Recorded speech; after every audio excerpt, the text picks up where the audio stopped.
네, 우리 성경은 부활하신 예수님이 어떻게 제자들에게 나타나셨는가 하는 것을 여러 사건들을 기록을 하고 있습니다. 이 예수님의 부활이라고 하는 것은 제자들에게 있어서 너무나 놀라운 기대를 벗어난 그런 일이었습니다. 우리 하나님은 우리의 기대 이상의, 우리의 기대에 넘치도록 역사하시는 하나님이신 줄 믿습니다. 제자들이 상상하지 못했던, 주님 말씀하셨지만은 잘 이해를 못했었거든요. 그런데 그 일이 실제로 일어나니까 너무나 놀라서 두렵기도 하고 크게 기쁘기도 하고 떨기도 하고 미심쩍어하기도 하고 놀랬습니다. 그러나 그것은 사실이었고 바로 거기에서 우리의 구원이 이루어진 줄 믿습니다. 그리고 우리가 앞으로 하나님께로부터 경험하게 될, 앞으로 우리가 체험하게 될 하나님이 주실 은혜와 선물들, 새롭게 우리가 경험해 나가게 될 그 하나님의 세계는 우리의 생각과 기대와 상상을 초월하는 그런 세계를 우리 하나님이 예비하고 계신다는 사실을 우리가 기억해야 될 줄 믿습니다. 오늘 본문 말씀을 보니까 예수님께서 영광의 몸으로 이 제자들 가운데 찾아오신 사건을 기록하고 있습니다. 복음서를 가만히 살펴보면은 처음에는 예수님이 한두 사람에게서 이렇게 나타나셨습니다. 그러다가 오늘 이 본문에 이르러 이때는 예수님이 제자들이 다 같이 모여 있는 그곳에 이제 나타나셨습니다. 그곳에 부활의 몸으로 나타나셔서 자신의 부활하신 사실을 확인시켜 주시고 제자들에게 믿음을 주시는 모습을 볼 수 있는데요. 오늘 본문 말씀에서 저는 주님께서, 부활하신 주님께서 제자들에게 또 우리에게 주시는 세 가지 선물에 대해서 말씀을 드리고자 합니다. 오늘 본문을 보니까 예수님께서 부활하신 다음에 제자들 오셔서 주시려고 하는 것이 있었습니다. 그것이 뭐냐면 바로 평강이었습니다. 할렐루야. 평강을 주시기를 원한단 말이죠. 그래서 19절에 보면 너희에게 평강이 있을지어다. 한마디로 부족해서 또 21절에 다시 한번 또 이르시되 너희에게 평강이 있을지어다. 이렇게 말씀하셨어요. 8회 후에 다시 찾아오셨을 때도 예수님께서 너희에게 평강이 있을지어다. 그들을 찾아오실 때마다 주님은 평강을 비셨습니다. 할렐루야. 주님은, 부활하신 주님이 우리에게 주시려고 하는 것은 염려와 고민이 아니고 평강을 주시려는 겁니다. 그분이 십자가를 지신 것도 평강을 주시기 위한 것입니다. 제자들은 예수님을 지켜드리지 못했고 예수님과 함께 죽는 데까지 가겠다고 충성맹세를 했었지만은 그거를 지킬 수 있는 힘이 그들에게는 없었습니다. 그들은 주님을 잃은 줄로 알았습니다. 그리고 예수님을 못 박은 당국이 자기들도 이제 잡아 죽일 것이다, 이렇게 생각을 하고 두려움에 붙들려 있었습니다. 이 세상이 그들은 무서워졌습니다. 이 세상이 무서워졌어요. 그래서 움츠리고 두려워하고 기어 들어가 있는데 그곳에 예수님이 찾아오셨는데 그들이 스스로 가책하고 자책하는, 주님 앞에 부끄러운 그들임에도 불구하고 예수님께서는 그들에게 찾아오셔서 평강이 있을지어다. 할렐루야. 평강을 주시는 정말 구원자이십니다. 우리 연약한 자들을 구원하시는, 우리의 무력한 우리를, 또 부끄러운 우리를 찾아오셔서 평안을 주시는, 우리 죄인을 구원하시는 바로 예수님이 주시는 평안입니다. 이 장면을 보면은 특별히 그 문들이 닫혀 있었다, 그렇게 표현을 했습니다. 모인 곳에 문들을 닫았더니 그랬어요. 그런데 예수님은 오시더라 이 말입니다. 문이 다 닫혀 있었는데도 예수님은 그것이 전혀 방해가 되지 않고 초월해서 그것을 넘어서서 그냥 들어오시더라 하는 겁니다. 부활하신 예수님의 몸은 이 세상에, 우리 지금 이 물질 세계, 현재 이 세계와는 차원을 달리하는 몸입니다. 이 몸은 분명히 만질 수 있는 몸이었어요. 이후에 26절 이하에 보면은 도마에게 예수님이 몸을 만지라고 하지 않습니까? 만져보라고, 실제로 이 만질 수 있는 몸이라는 거예요. 그러나 동시에 이 수준이 지금 우리가 사는 이 세계를 넘어선 몸이기 때문에 그 몸은 집을 그대로 통과해서 말이죠, 그냥 들어오셨어요. 그래서 주님이, 그렇게 오신 주님이 평강을 비시는 것입니다. 두려워서 움츠려 있는 제자들에게 평강을 비시고 죄책에 의해서 자책하고 있는 제자들에게 오셔서 주님은 평강이 있을지어다. 내가 사랑하는 자들이여 평강이 있을지어다. 연약한 너희를 위해서 내가 죽었노라. 죄 있는 너희를 위해서 죽었노라. 평강을 빌어주셨어요. 부활의 주님이 바로 그러시듯이 이 주님이 주시는 평강도 이 세상을 초월하는 그러한 성격을 가지고 있다고 우리는 해야 될 것입니다. 이 주님이 주시는 평강이, 이 주님을 주시는 이 평강을 주시는 주님이 이렇게 초월했어요. 환경을 초월하신 주님입니다. 그 주님이 주시는 평강도 환경을 초월한 평강이 되는 줄 믿습니다. 이 세상이 줄 수 없는 평강을 주님께서는 우리에게 주시겠다고 했습니다. 그리고 이 사람의 이해를 넘어서는 평강을 주시겠다고 그렇게 약속하셨어요. 주님이 주시는 평강을 우리가 받을 때, 그 평강을 주시는 주님을 우리가 마음속에 모실 때 우리가 환경을 이길 수 있는 넉넉한 평강이 우리 마음속에 자리 잡게 될 줄로 믿습니다. 예수님은 항상 살아계신 우리의 주님이십니다.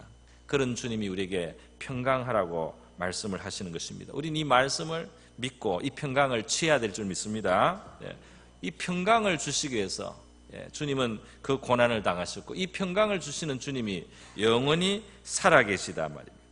그리스도의 평강이 너희 마음을 주장하게 하라. 너희 마음을 그리스도의 평강이 다스리게 하라. 우리 주님을 바라볼 때에 부활하신 주님이 지금도 살아계심을 우리가 기억하고 믿음의 눈으로 바라볼 때에 이 평강을 지킬 수 있는 줄 믿습니다. 그 주님을 의식하고 주님 앞에서 우리가 살아갈 때 우리가 평강을 지킬 수 있는 줄 믿어요. 사망을 이기신 주님 아닙니까? 죄를 이기신 주님 아닙니까? 세상에 제일 강한 권세가 죽음과 사망의 권세인데 그것을 이기신 주님이 우리와 함께 계시면서 평강을 주시겠다고 하는데 이 평강을 우리가 마음을 열고 받아야 될 줄 믿습니다. 구원자가 주시는 평강입니다. 죄의 문제를 해결하시는 주님이 주시는 평강, 살아계신 주님이 주시는 평강, 이 세상의 그 어떤 권세보다 큰 권세를 가지신 분이 주시는 평강, 우리를 만드신 분, 우리를 사랑하시는 분이 주시는 평강입니다. 할렐루야.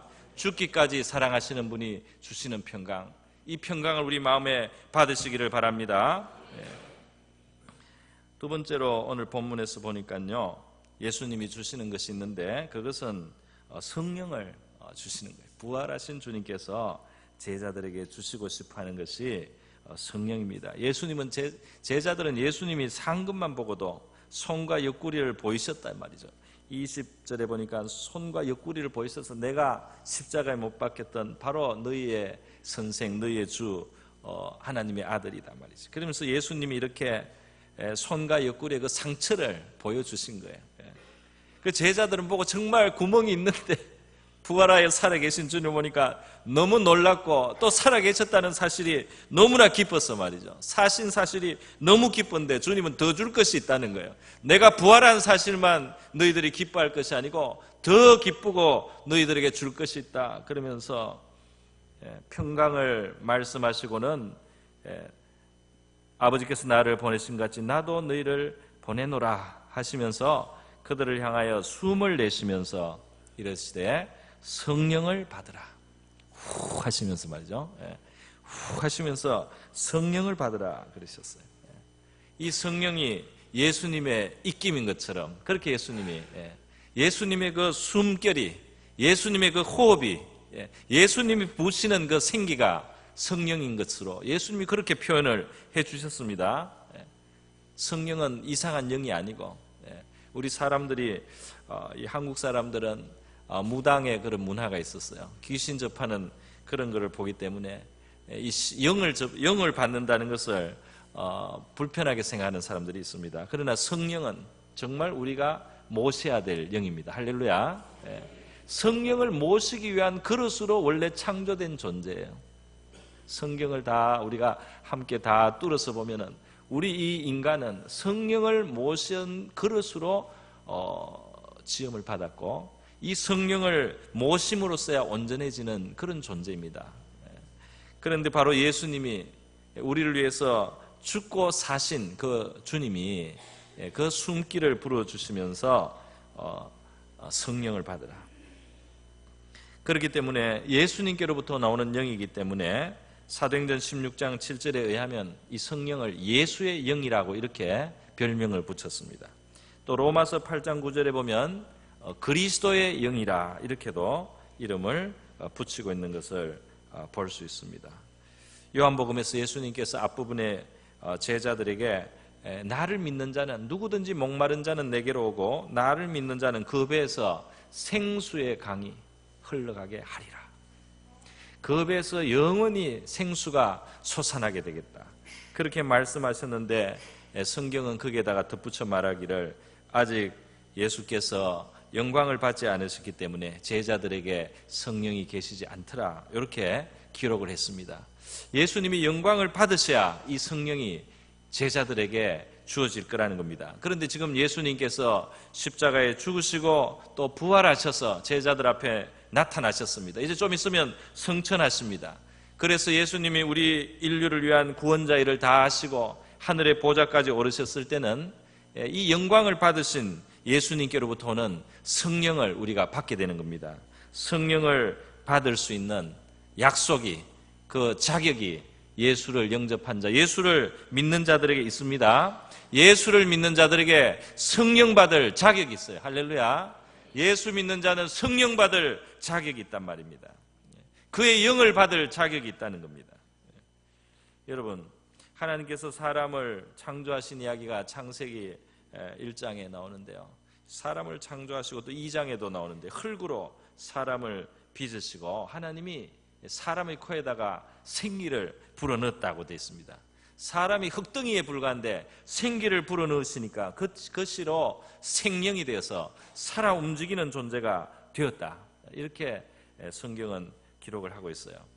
그런데 예수님께서도 이 제자들에게 생기를 지금 불어넣은, 성령을 불어넣어서 정말 살아있게 하고 생명을 준다 이 말입니다. 우리 신앙인의 진짜 살아있는 신앙생활, 우리 신앙인이 정말 사는 것 같이 하나님의 생명을 누린다고 할 수 있기 위해서 꼭 필요한 것이 바로 주님이 우리에게 주시는 성령인 줄 믿습니다. 이 성령을 우리에게 모셔야 되는 거예요. 이 성령에 대해서는 예수님께서 일찍이 제자들에게 말씀하신 바가 있어요. 누가복음 11장 13절에 보면은 제자들에게 너희는 악한 자 아니냐, 너희는 죄성을 가진 존재들이 아니냐, 너희도 타락한 아담의 후손인데 그러나 그래도 너희가 자녀를 사랑하는 사랑은 아직도 있다. 그래서 그 자녀를 사랑하기 때문에 죄인임에도 불구하고 너희 자녀를 사랑해서 자녀에게는 좋은 것을 주지 않느냐, 좋은 것을 주지 않느냐. 자녀가 이 고기를 달라고 하는데 뱀을 주고 정갈을 줄 자가 있느냐, 떡을 달라고 하는데 돌을 줘서 이빨이 깨지게 하는 그런 악한 부모가 누가 있느냐 말이에요. 그런데 하물며 하늘에 계신 선하신 하나님께서는, 좋으신 하나님께서는 너희의 아버지가 되셔서 너희가 좋은 것을 구할 때, 성령을 구할 때 성령을 선물로 주시지 않겠느냐. 예수님께서 말해요. 너희가 성령을 구한다면 아버지가 얼마든지 주실 것이다. 할렐루야. 성령을 구한다면 얼마든지 주실 것이다. 너희들에게 제일 좋은 것인 줄 알기 때문에 성령을 얼마든지 주실 것이다. 예수의 영이 우리에게 오면 우리 안에 예수 거하시고 우리 안에 예수가 사시는 것을 우리가 조금씩 실감하게 될 줄 믿습니다. 예수가 우리에게 거하시는 겁니다. 예수가 우리 안에 사시고 우리에게 힘과 능력과 위로와 능력을 주시는 거예요. 그러므로 우리 부활하신 예수님이 주시는 성령을 얼마든지 구할 수 있는 저와 여러분, 우리 주님을 믿는 우리는 성령의 충만을 구해야 될 줄 믿습니다. 성령의 충만을 받으라, 성경이 명령하고 있어요. 나는 이전에 성령을 받았습니다.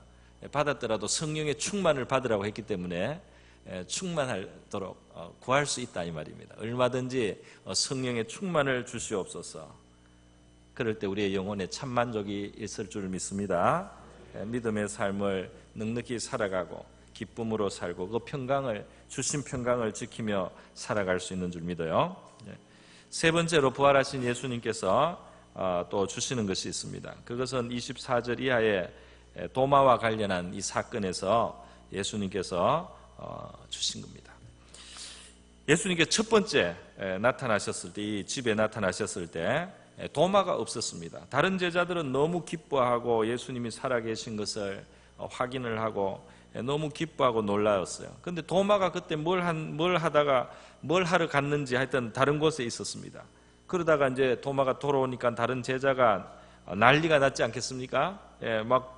주님이 오셨었다고 막 그렇게 하는데 도마가 볼 때는 다 미친 사람들이 자기만 정신 있고 나머지는 다 미친 사람으로 보인 거예요. 죽었던 예수님을, 그 십자가에 그렇게 참혹하게 죽으셨던 예수님이 어떻게 살아날 수 있단 말인가. 이 집단으로 제자들이 정신이 나갔단 말이에요. 헛걸을 봤다 이렇게 생각하고 나머지가 다 그렇게 말하는데도 믿지를 않습니다. 내가 믿으려면 내 손가락을 못자국에 넣어봐야 돼. 내 손을 그 옆구리에 넣어봐야 돼. 그 구멍에 내 손을 넣기까지는 나는 믿을 수가 없어. 너희들이 다 미쳤구나. 도마는 철저한 회의론자였어요. 그런데 여덟해가 지났다 그랬습니다. 26절에 보면 여덟해가 지나서 제자들이 다시 집에 있을 때 도마도 함께 있고 문들이 닫혔는데 똑같은 상황에 예수님께서 오사 가운데 서서 이르시되 너에게 평강이 있을지어다. 다시 평강을 말씀하신 다음에 도마를 딱 대하신 겁니다. 도마를 딱 대하셔서 내 손가락 이리 내밀어라. 내 손을 봐라. 내 손에 보고 또 너 손을 내 옆구리에 넣어봐라. 도마에게 예수님이 한마디 더 붙입니다. 믿음 없는 자가 되고 믿는 자가 되라. 믿음을 주시려고요. 도마에게 믿음을 주시려고 다시 찾아오신 것입니다. 여러분, 지금도 주님께서는 의심하는 우리에게 믿음 주시기를 원하십니다. 믿음 주시기 위해서 역사하시잖아요. 믿음 주시기 위한 주님의 역사들이 우리의 삶 속에 있습니다. 여러 가지 방법으로 있습니다. 어떤 사람들한테는 그렇게 우리가 담대하게 권하기도 해요. 당신 정말 주님을 알고 싶고 확인하고 싶으면 주님, 나는 주님을 잘 못 믿겠고 잘 모르겠는데 정말 성경이 말하고 복음을 전하는 사람들이 말하는 대로 하나님이 살아계시고 예수님이 구주시면 내가 진실로 알게 해주세요. 이 기도를 매일 저녁에 진지하게 하나님 앞에 무릎 꿇고 3분이라도 한 보름간 이렇게 해보라고 말이지. 정말 주님 앞에 진지하게 그렇게 구해보라고. 장난으로 하지 말고 진지하게 구하면은 주님이 역사하실 것입니다. 할렐루야. 많은 사람들이 그렇게 해서 주님을 체험해요. 진지하게 구하면 믿음 주십니다. 살아계신 분이에요. 그런데 주님께서는 증거를 갖기 전에 주님을 보지 않고도 믿는 사람은 더 복이 있다고 말씀을 덧붙여 주셨습니다. 또 많이 증거를 많이 가지면 믿기가 더 쉽잖아요. 근데 증거가 작은데도 불구하고 믿을 수 있다면, 그 영혼이 밝아서 진리에 그렇게 반응할 수 있다면 이것은 더 복이 있는 것이다. 그렇게 예수님이 말씀을 했습니다. 우리가 예수님을 보지 못하면서도 마음에 주님이 살아계신 것이 믿어지고 또 주님이 내 삶 속에 역사하신 것이 깨달아지고 이렇게 믿어질 수 있다면 놀라운 축복인 줄 믿습니다. 어려운 시간을 통과하면서도 믿음을 잃지 않는 성도의 믿음은 정말 귀합니다. 그렇지 않습니까? 그 평안에서만 하나님이 좋으신 분이다 이렇게 하는 것보다 어려운 시간이 있더라도 그 시간에도 하나님이 여전히 선하시다라고 고백할 때 하나님 앞에 큰 영광이 됩니다. 하나님 앞에 큰 영광을 돌리고 그 믿음은 그만한 열매와 결과를 가져오게 되는 겁니다. 할렐루야. 주님께서 보지 않고 믿는 자는 더 복이 있다, 더 많은 상을 받을 것이라고 말씀하십니다. 여러분, 그런데 이 본문에서 보니까 다시 오신 예수님이 자기가 없을 때, 자기가 거기에 제자들 속에 부활의 몸으로 나타나지 않는 곳 사이에 도마가 다른 제자들에게 했던 그 의심의 말을 말이죠. 이게 내가 너 보지 않고는 믿지 않겠다는 그 말을 예수님이 너무 그대로 다 알고 계세요. 그래서 다시 나타나셨을 때 그냥 그 말을 그 현장에서 들었던 분처럼 그래 네가 그렇게 말했으니까 손가락 넣어봐라 이렇게 예수님이 말씀하는 모습을 보여주셨습니다. 이것이 무슨 말입니까? 이 의미가 무엇이겠어요? 지금 부활하신 주님 살아계신데 우리 눈앞에 지금 당장 보이지 않는다고 해서 그분이 우리에게 있는 일을, 우리가 하는 말을, 우리가 하는 고백을 못 듣고 계신 것이 아니고 사실은 낱낱이 다 알고 계신다 이 말 아니겠습니까? 낱낱이 들으시고 있고 낱낱이 보고 계시다 이 말입니다. 그런 걸 생각하면 우리가 참 부끄러운 일이 많이 있지 않습니까? 우리가 하지 않을 말을 하고 하지 않을 행동을 한 것들이 보이지 않아요. 주님이 여기 계신데 내가 한 행동이 말이죠. 부활의 주님을 가진 그분의 구원받은 자녀로서 합당치 않은 의심과 또 불신과 또 합당치 않은 일들을 우리가 했구나. 주님 앞에 나중에 우리가 부끄럽기 전에 우리가 회개하면서 주님 앞에 용서를 구해야 될 줄 믿습니다. 부활하신 주님은 이처럼 보이지 않으면서도 우리와 함께 하십니다. 주님은 세상 끝날까지 너희와 항상 함께 있겠다 약속해 주셨습니다. 부활하신 주님을 우리가 누리고 주님이 주신 이 선물들, 평안의 선물, 또 성령의 선물, 믿음의 선물을 누리는 저와 여러분 될 수 있기를 축원드립니다. 우리 다 같이 기도하겠습니다. 다 같이 잠시 기도할 때 주여 우리에게 죄의 문제를 해결해 주실 분의 살아계신 주님이 되심을 감사하고 주님이 주신 평강을 누리게 하소서, 성령으로 더욱 충만케 하소서, 믿음을 더하여 주시옵소서. 기도하겠습니다.